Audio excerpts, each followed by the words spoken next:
All right, so the previous mold, the larger mold I used for casting wax, which is a different way to approach separating. Now you can use, so I'm going to use this one to kind of show you the plaster casting. It's a little simple two-part mold, 4 parts mold. Might be closer to what you're going to end up. It's a little smaller, but it's going to be closer to kind of, the complexity of your mold and doing the plaster casting. So what I'm going to do, I can use liquid soap, but you can also use petroleum jelly. I find petroleum jelly gives you a little bit more of a release to it. Brush some of the petroleum jelly all over the inner surfaces of the mold. So we take that, I'm going to use. Now you don't want to put on, if you put in this really thick, you'll create a texture, which could be an interesting thing to experiment with too. I've even had people like have the idea of making their mold, putting a thin layer of clay with a different texture in it inside the mold. If you have a really simple shape form, and you can see where the parting lines are on this fellow, straight down, back and around the back of the ear. So there's 4 parts. It'd be more the typical kind of one that you guys are going to be working with. So front half is divided in half, back half is divided in half, so 4 parts, and back and around the back of the ear. That was done with the metal shims, just like the other bigger one. So we've got the entire surface coated right now. Close that out of the way. Get Junior out of the way. Then we're gonna, just like the other one, I'm gonna probably share both of the videos with you. And put this guy together. This is a little simpler because it's only 4 pieces. Oh, and we should have had a wire. We have a piece of wire handy. You can also use larger rubber bands. And we have a pair of pliers handy as well. I'll wrap that around there.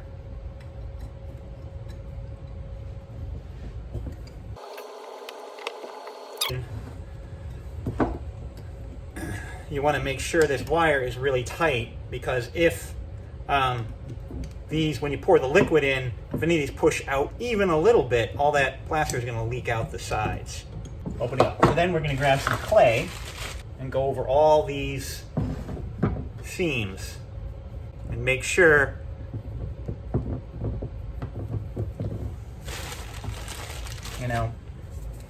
that it's not going to leak. It might still leak. We'll keep an eye on it. All right, so this is a level, and you can see this bubble.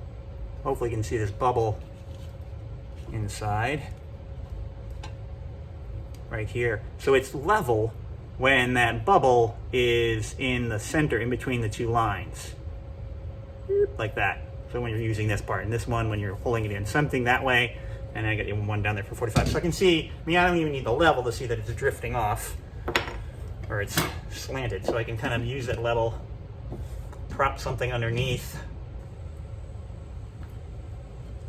A bit more. So I'm gonna check it that way, and I'm gonna look this way. So we can lean back this way some. If you have it way off, your figure is gonna be, your head's gonna be, your bust is gonna be leaning quite a bit. So anyway, we've got it made sure to have the coating in there. We've got all this wired together really tight, and we've got the wire around it. So now we're going to mix up some plaster and pour it on in. All right, so we got our mold propped up. We got our water container with our water in it, not more than halfway, because if we mix it up, we don't want it overflowing. We'd always mix up a little bit more and pour it on in. We also have dust mask on. Stick for stirring, although a whisk works better. And I'm going to mix it up and I'm pour it in, and I don't want to wait for it to get thick like we were doing when we were doing the sections of the mold. We want to go relatively, not too, relatively quickly. You don't need to, you want to make sure it's thick enough. It should be thick enough to coat your skin. In fact, maybe a little bit thicker than you did the mold pieces. but not so thick that you won't get detail. Sometimes you get bubbles in the nose. If you got a chin that's overhung a lot, you can tip it back and move it, which will throw off all the trouble I went through for leveling it. But anyway, in review, plaster, again, we got our water. We're going to sift it in until we get an island, a peak into the water. Kind of have, this time I'm kind of using, just not necessarily hot water, just regular room temperature water.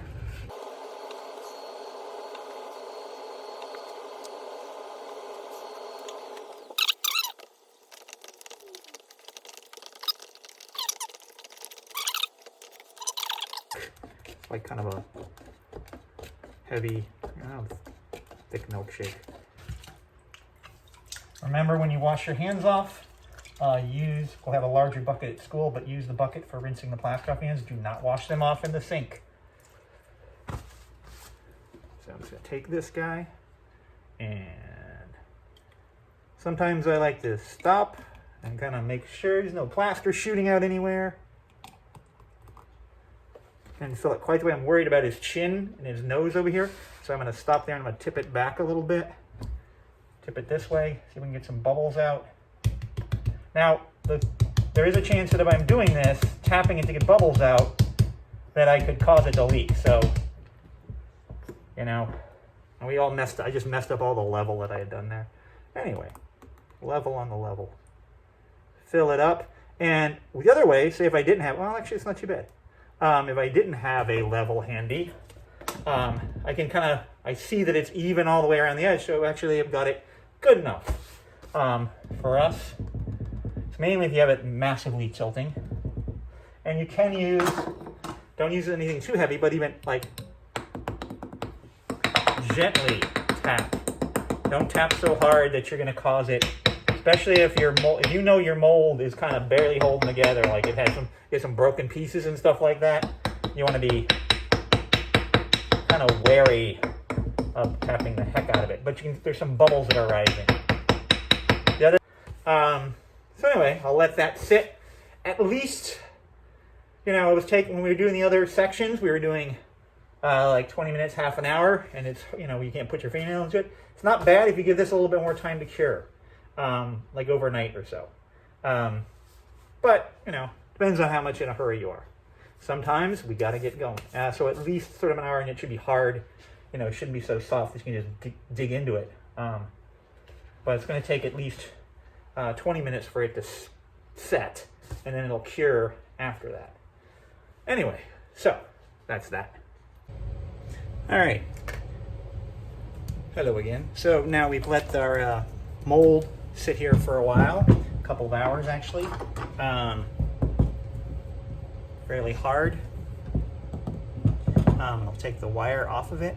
And we're going to take screwdriver and rubber mallet. Remember, rubber mallet against plastic. It's a good idea to put your safety glass on. So I'm going to go kind of work around that. Already popping off. Let's get one piece off there. We got flashing. It's kind of the plaster that entered some of those seams, and this was a mold that I'd been using quite a while. So anyway, to get this last piece off, I can kind of push on it, but I can also, and I want to be careful, I might break the neck. If I break something off, I can always patch it back on, mixing up a little bit of plaster. But I'm going to take and just sort of, well, I should have probably been supporting that, but you can see I can kind of cut this off, carve into it, and work on it. Use those tools that we were looking at before to carve on and shape it, fix up details, add in more pieces. So cover it with fake fur, drill, put branches. There's all kinds of different things. Googly eyes. Paint it different colors. You want to wash off any of the. You want to really wash off the petroleum jelly that's still residue that's on there. Anyway, so that's getting your plaster cast. Cool.